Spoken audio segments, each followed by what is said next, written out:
okay, shit, all right, yeah, I get to smell my fucking magnificent cologne again. So this is excellent shit, man. Garlic was the first thing I could smell, and then I think I could smell some hand sanitizer, and then like I said, this morning I could barely smell the cologne, but now it's kind of like getting back to I can smell that magic again. So shit, look at that. Into the musty nuts. No, I don't really get that, but you know what I'm saying. So He said the stench yeah, of the moisty nuts. I put on so much That's a rough cologne, move, man. boy. I put on so much cologne, man. My shit don't never get like that. It's always just permeating at all times. I just couldn't enjoy it for myself. Oh, okay. You got cologne on your But nuts now. Okay. nah, I put on so much cologne, man. It's like I got a cloud of dust like pig pen, man. You come around me, yo, you smell as Gucci by Gucci, as far as the eye can see and nose and smell. Only other difference is I ain't had a drink in 2 weeks, and I'm still trying to, keep my body pure. I'm not putting no toxins in my body, so I'm trading, fucking, Ice Mountain and essential water for fucking for Red Stripe. But I'll hopefully be back one day. But I've been about 2 weeks off on detox. I'm feeling great. Lost 10 pounds, all that shit. But I wouldn't advise anybody to take this as a weight loss program. You want to avoid this bullshit. Keep the mask on. Wash your hands and stay at home, stay away from people. Man, fuck everybody. You know what? Just shut down 2020. We'll be back at you in 2021. We'll keep the Zoom going and all of that. So absolutely, there's that. Absolutely. But yeah, glad to be back, man. I appreciate y'all's prayers and thoughts. I had a lot of phone calls from people. I really appreciate all of that. It's hard going through this shit, man. It's good to know people care about you, and it's good to talk on the phone, man, when you're going through this shit because your mind just fucks with you, and being able to have a conversation with somebody can take you off of that, and just it helps you burn the hours because you're fighting the clock. So the closer you can get to bedtime and all of that, so you just zonk out and not think, is beautiful. So I appreciate all the calls and texts and all the other shit while I was going through it, and still not necessarily out, but y'all been a blessing, man. I appreciate it. So that being said, we can get back into the regular hour. So we just had another sad weekend because due to COVID-19, it's affected all of our lives so much. We've been talking about. Our homecoming was canceled. So we just had, they set up the virtual homecoming thing, which I think was a good concept. I don't think it worked out so well, but, I think the concept was great actually, but it didn't fly. But we would normally have been together this week and would have had probably like a live streaming episode from the yard, but that was not meant to be. So just want to take it around the horn and get your reflections on missing homecoming and what your plans are going to be for next year. So, cool. Just kick it off, man. Man, it was, I'm here in Atlanta, so it was challenging to drive by the campus and just seeing the streets just vacant, man. And I saw some guys from Atlanta, man, Morehouse brothers. They even went to the street over there, man, with the tents. I saw that picture. I saw that too. Got some chairs. So man, I'm in the same spot as a tent would be. I was like, yep. Man. Yeah, they hysterical. Yeah. Who was that? It was some Kappas. That was Don Cheadham and them. Yep. Yeah. So man, it was different, man. Because that's our weekend. Get together, come together, major camaraderie, man, major love. So it was challenging. I'm just looking forward to 2021, man, to do it bigger and stronger. Lou, what you got? Man, I didn't even check out the virtual.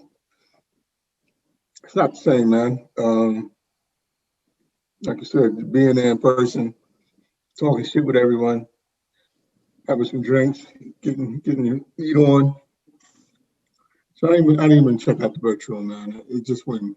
I checked out one of these online parties one time. It wasn't my type of thing, man. And for my own selfish reasons, I wasn't gonna be out there anyway. So hopefully 2021 is kinder, healthier, and be back out there with my brothers talking shit, drinking. Carl, I got you beat, man. I think it's been 2 months since I had a drink. Damn, that's good shit.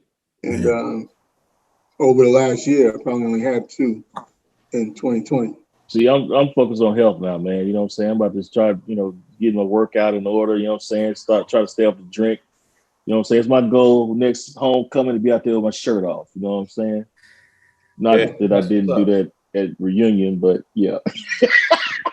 At least this time, I hope no one to tell me I need to put my shirt back on.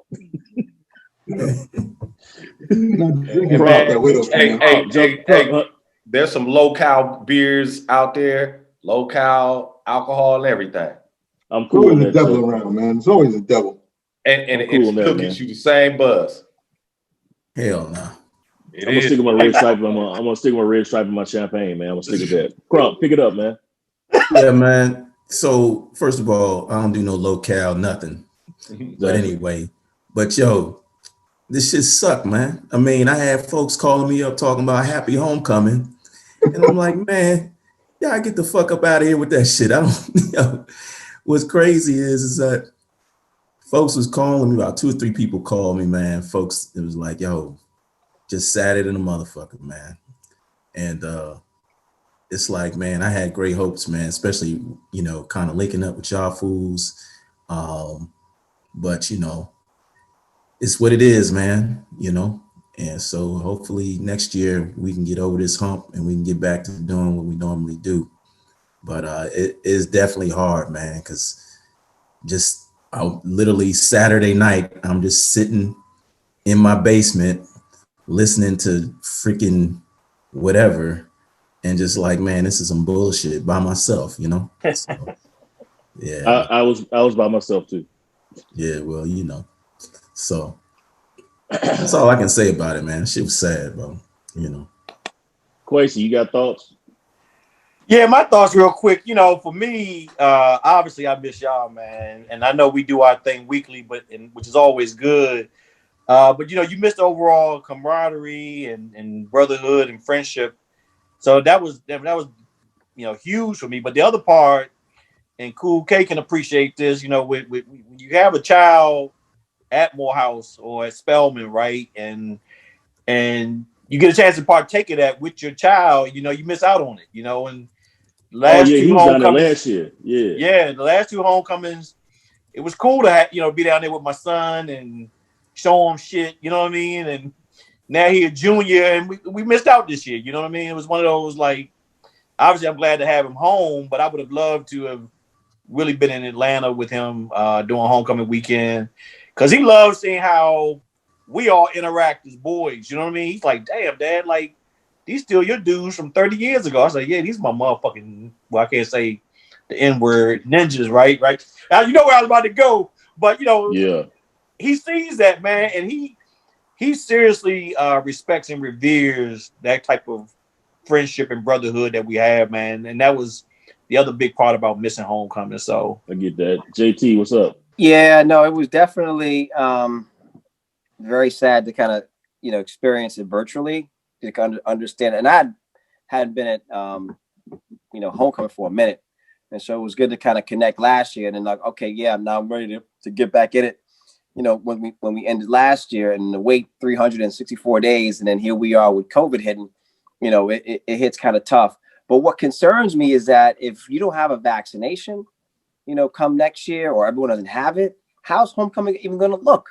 I get paranoid just going to the grocery store and to have all those people. It just dispels the whole purpose of homecoming now, because we have this cloud over our head with COVID-19. So I don't know. Well, we talked about before. My prediction is that if Joe Biden wins the election, he's going to restore trust in science and let the scientists lead the pandemic response. And I would expect that we'll probably be back to a place of normalcy in May, right? May of 2021. That's my prediction. And I'm still kind of holding to that. Now, the problem is going to be from a psychological perspective.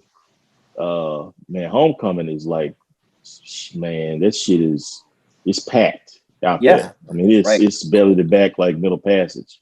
So, and I hate to make that comparison, but that's the only thing I can think of in terms of being that close to that many people at one time, man. It's like you are belly to back like shit, man, all the way through that joint. So I can't imagine wanting to be in a space with that many open mouths with dust, spit clouds flying everywhere. So everybody drunk and yelling, and all that shit. So that's the only thing psychologically, it may not be that kind of thing. But I think homecoming may morph, man, because I think a lot of people this year, like my man Ken Jones in Memphis had an event at his place where he just had a small group of people, you know, the Memphis classmates who would have been the people that would have been at our tent anyway. Mhm. They just came out of crib for a cookout. And he said, even though it wasn't like the whole thing, he said that it gave him that feel because it's the same conversations that we have at homecoming.